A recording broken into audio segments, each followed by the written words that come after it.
Hello प्यारे बच्चों, नमस्कार। मैं अजय कुमार। आशा करता हूं कि आप लोग ठीक होंगे। लेकिन आप ठीक कैसे हो सकते हैं? क्योंकि आज जो घटना हुई वो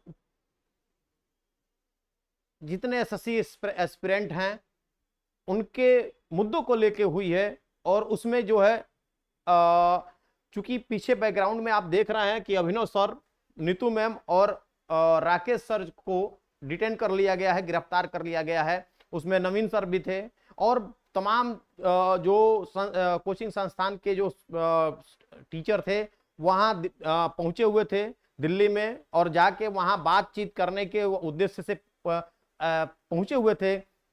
बट उनको वार्ता भी नहीं हुआ और उनको डिटेन कर लिया गया। आखिर क्या मुद्दा है, क्यों वो लोग गए, क्या प्रकरण था कि उनको जाना पड़ा? और इस शिक्षक, कहा जाता है कि जब सबकी आवाज बंद हो जाती है तो शिक्षक जो है अपनी आवाज उठाता है और आंदोलन की तरफ अग्रसर होता है। तो बच्चे जहां भी होंगे, जहां से आप मेरी बात को सुन रहे होंगे, कृपया करके ध्यान से दो बातें सुन लीजिए। और ये आपके हित की बात है। ये जो राकेश सर हैं या अभिनव सर हैं, नीतू मैम है या नवीन सर हैं, आखिर में इन लोग को क्यों लड़ना पड़ रहा है? आपके लिए, आप लोगों के लिए क्यों लड़ना पड़ रहा है? तो यहां पर चूंकि एसएससी की मनमानी को देख के, मनमानियां हैं उसको देखते हुए, ध्यान में रखते हुए कि इतनी मनमानियां वो कर रहा है, इसके बदौलत उनको देखा जा रहा है, इन लोग को लड़ने की जो जरूरत पड़ रही है। आज जो ये लोग जो हैं वो एक कहीं ना कहीं अपनी एक अच्छी पकड़, अपनी एक अच्छा ओहदा बना लिए हैं, फिर भी आप लोग के लिए सड़क पर उतरे हुए हैं। क्यों सड़क पर उतर रहे हैं? खान सर भी इसमें शामिल होने वाले हैं। तो ये मामला क्या है? आखिर में ये मामला है क्या कि जिसके बदौलत ये लोग उतरने पर मजबूर हो गए? तो देखिए, क्रम से मैं बताऊंगा आपको कि देखिए, सबसे पहली बात ये, एसएससी जो है, एसएससी का एग्जाम जो पहले टीसीएस कराती थी, उसके बाद जो है उसको टीसीएस को न देके एक नई कंपनी को हायर किया गया। एडिक्यूट करके एक कंपनी है। यही वो कंपनी है जो एमपी में पटवारी के जो परीक्षा हुआ था उसमें धांधलीबाजी का था। इसमें उसमें 2 साल के लिए उसको बैन कर दिया गया था। फिर उसको जो है लाया गया। और इसमें अब तो वही वाली बात हो गई कि अगर एक चोर है, एक गड़बड़ी कर रहा है और उसको 2 साल के लिए बैन कर दिया गया, फिर वो उठ खड़ा होके और उसको मिल जाएगा, ठेका मिल जाए और एग्जाम कराने का उसको अगर मिल जाता है तो फिर वो गड़बड़ी करेगा। गड़बड़ी तो उसको करना ही करना है। तो इस नाते जो है अब हुआ मामला, पूरा प्रकरण ये मामला है कि पहले तो इनकी क्रेडिबिलिटी, यानी कि जो इनका ट्रैक रिकॉर्ड था वो पहले से खराब था। फिर भी फिर एसएससी ने इनको ठेका दिया।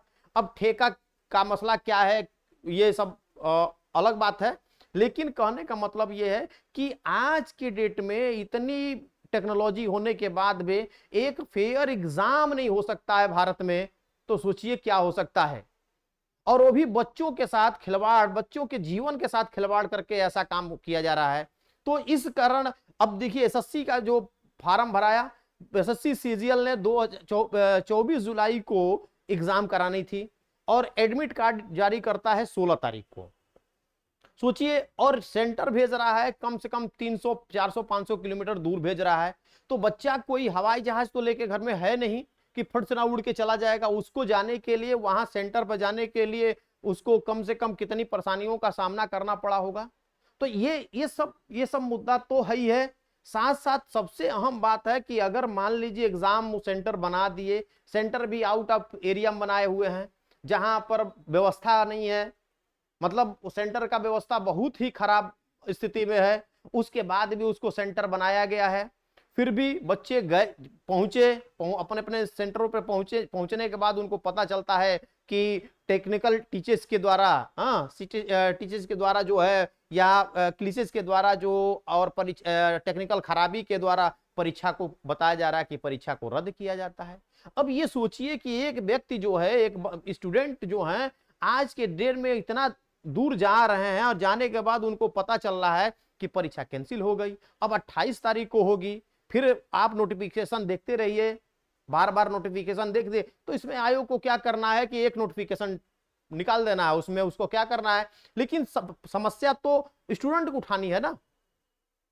तो ये सब बताइए, ये सब स्थितियां हैं, और इसके बाद भी पेपर लीक हो जाना, इस तरह की बातें हैं। तो इस पे ध्यान रखते हुए अगर ये सर जो है, ये लोग हैं आज डीओपी मिनिस्टर साहब से मिलने की एक नियम डेट निर्धारित किए थे आज 31 जुलाई को, और उसको मिलने के लिए, वहां पर मिलने के लिए आज ये लोग गए, तो वहां पर पुलिस ने इनको रोक दिया।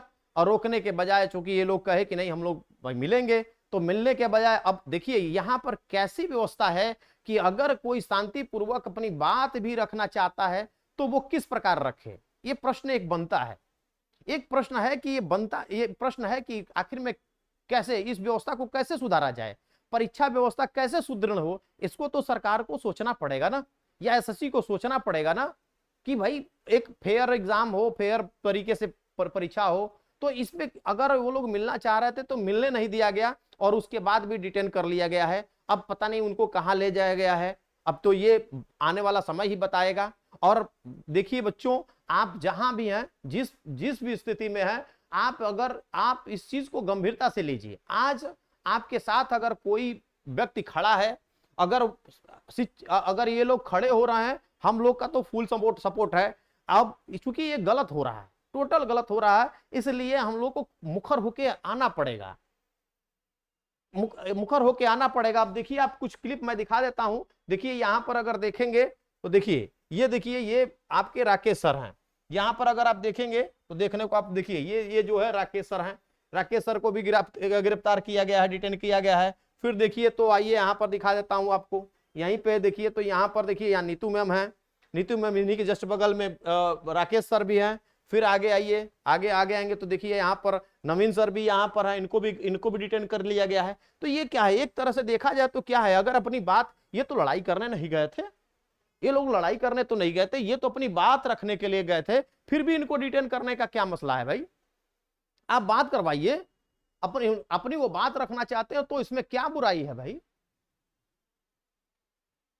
तो देखिए बच्चों, आपसे अनुरोध है कि आप जहां भी हैं, जिस भी इलाके से हैं, आप अगर संभव हो तो जब जब भी आंदोलन वहां हो, आप बड़े मात्रा में पहुंचने का काम करिए। आप देखिए, आप पढ़ाई कर रहे हैं, आप सोच रहे हैं कि हम पढ़ रहे हैं, तो पढ़ के क्या करेंगे, जब वैकेंसी आएगी तब तो पढ़ेंगे।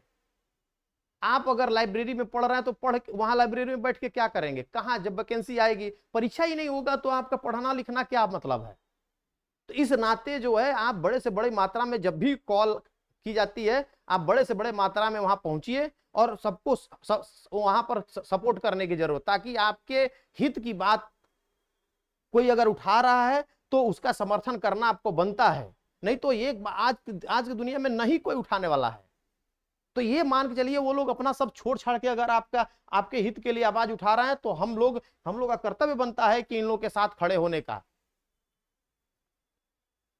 ठीक है, तभी आपके मसले को सुना जाएगा। या अन्यथा ये सोचिए कि कोई सरकार, कोई इंस्टीट्यूशन आपकी बात सुन ले तो नहीं। यहाँ तो इंस्टीट्यूशन आपसे पैसा लेने के बजाय आपको वापस तो नहीं कर पा रही है। आप एक क्वेश्चन, अगर आप देखिए नियम कैसे हैं कि एक क्वेश्चन गलत साबित करना है तो आपको इतने पैसे देने हैं। ये क्या है, ये कहीं ना कहीं धन उगाही का कार्यक्रम चल रहा है।